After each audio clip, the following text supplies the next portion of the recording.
Max Verstappen has been told that his consistent run-ins with the stewards might be what costs him the right to be called a world champion as the title race goes down to the wire. Just 8 points separate the Dutchman from Lewis Hamilton, whose dominant form in his two most recent outings have propelled him right back into contention for an 8th world title. After sprint qualifying in Brazil, less than a fortnight ago, Verstappen had scored 2 more points to finish second and start the following day's race from there. Hamilton, meanwhile, had produced a stunning drive to go from last. Disqualification from Friday's qualifying saw him sent to the back of the grid, to 5th, but another 5-place penalty for an engine change meant he would be starting in 10th. In theory, with Verstappen's advantage on the grid, momentum from winning the previous 2 races and 21-point lead in the standings, it seemed inevitable he would make it 3 in a row and put one hand on the trophy. In practice, an angered and visibly determined Hamilton flew through the field, won the race and did the same a week later in Qatar to bring himself right back into it. First there was the touching of Hamilton's rear wing in Brazil, which saw him slapped with a fine, before he was warned on the Sunday for weaving on the track in his unsuccessful attempts to fend off his rival's charge.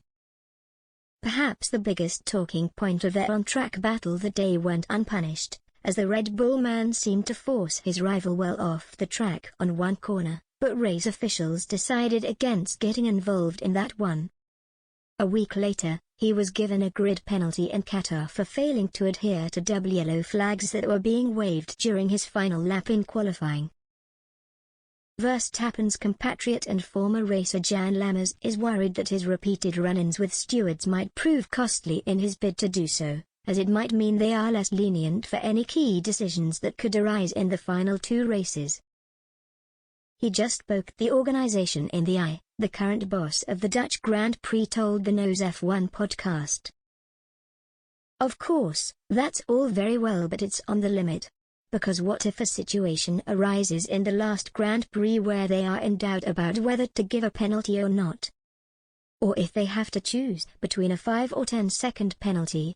What do you think it will be?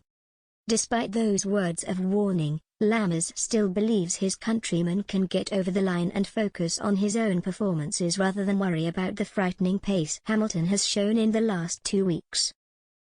Max is not someone who drives in reaction to his opponents, or whatever, Lammers continued. He is someone who is very focused though, he is very concerned with what he is doing himself. He's a bit indifferent towards everything around him. He is very much into his own story. Max actually always steps out of his car satisfied with his own contribution. He knows he always gives maximum attack, so he just did what he could in Qatar, as well. He knew there was no more in it, and the difference between what this car can do and what he does with it, you can see in teammate Sergio Perez, of course. He's getting the maximum out of it. It's not really frustrating for him, it is what it is.